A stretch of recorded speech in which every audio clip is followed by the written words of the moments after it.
Best president ever. Shit. Best president ever. That's a low bar.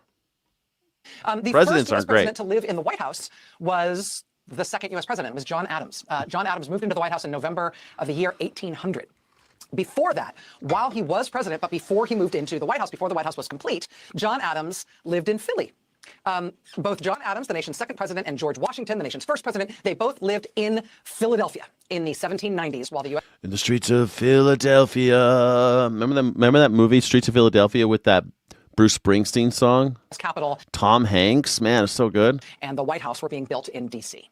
And that house in Philadelphia, where both George Washington and John Adams lived, while they each served as president, that house has a really interesting story. They had slaves.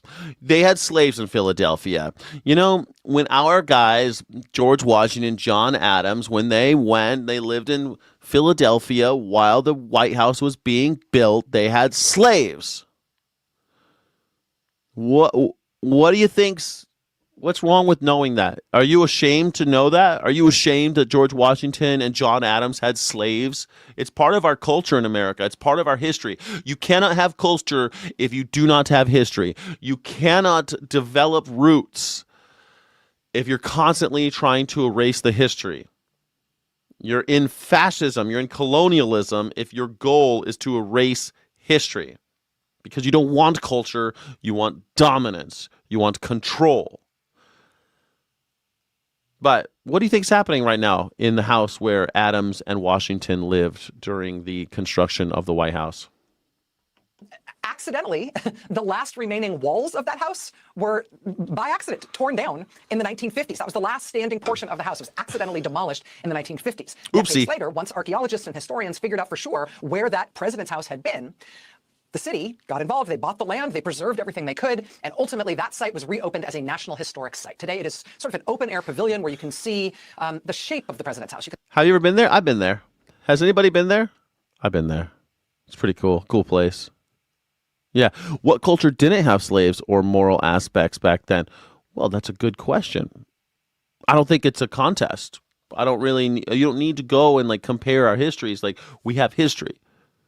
And when we come to terms with that history and you allow it to shape our culture, then we have something real.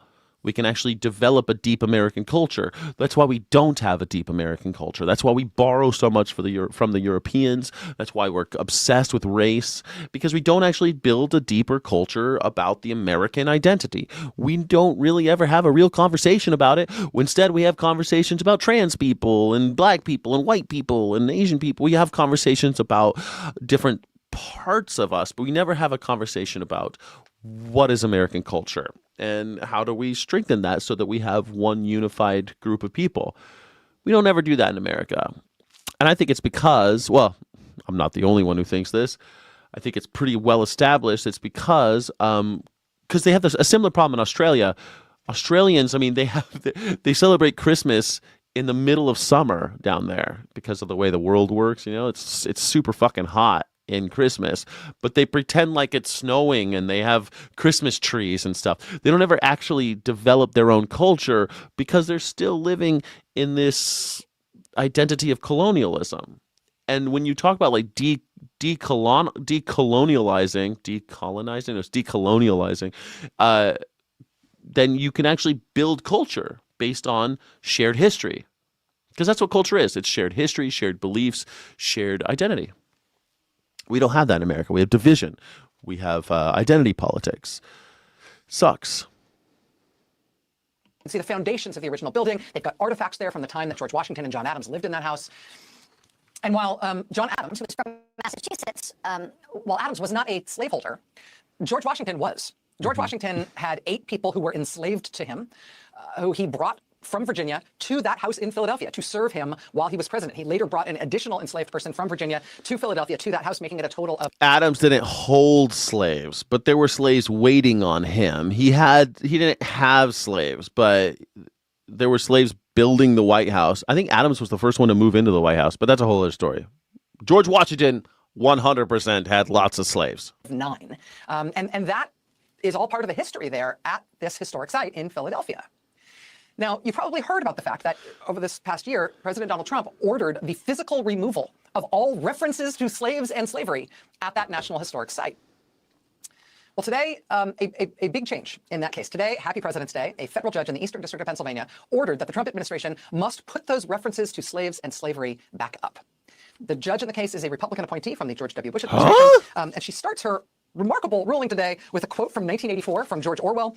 She says, quote, "As if the Ministry of Truth in George Orwell's 1984 now existed with its motto, 'Ignorance is strength,' this court is now asked to determine whether the federal government has the power it claims to dissemble and disassemble historic truths when it has some domain over historical facts."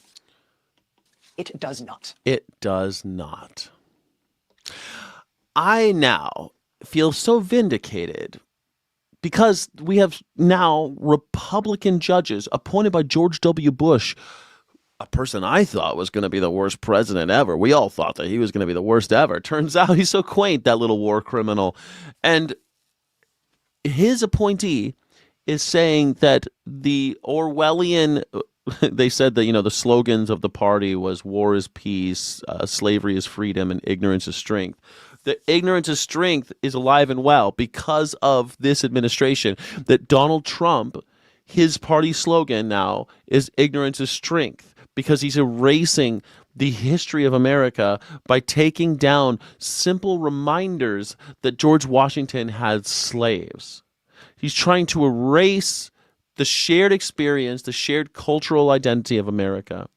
There are people who are contributing greatly and have contributed greatly, whose relatives were owned by George Washington. Are they less American? Does their story not count in the American experience? Why should we discount people who are descendants of slaves? Erase their heritage, which is our heritage, because they're American. I live in a country where for a long time, some people owned other people. And as a total liberationist myself, I don't think anyone should be owning anybody, ever. I think all forms of slavery are anathema to the American experiment. I think that slavery should be spat out like a bad seed every time we come across it in all of its forms. Now, I live in America, though, where most forms of slavery are still perfectly acceptable. Most people, they put it on the ballot in the last election in California, and we voted to keep slavery. We keep having slavery. We own millions of them. We own and kill, corporations own and kill millions of animals in this country. And we just extract whatever we can from them and we kill them. That's slavery. They're individuals who want to be free, want to pursue happiness. We take that away from them. We still do it today for humans and non-humans alike. And Donald Trump wants to tear down any reference to even historical racial slavery. Pretty nasty. Pretty nasty.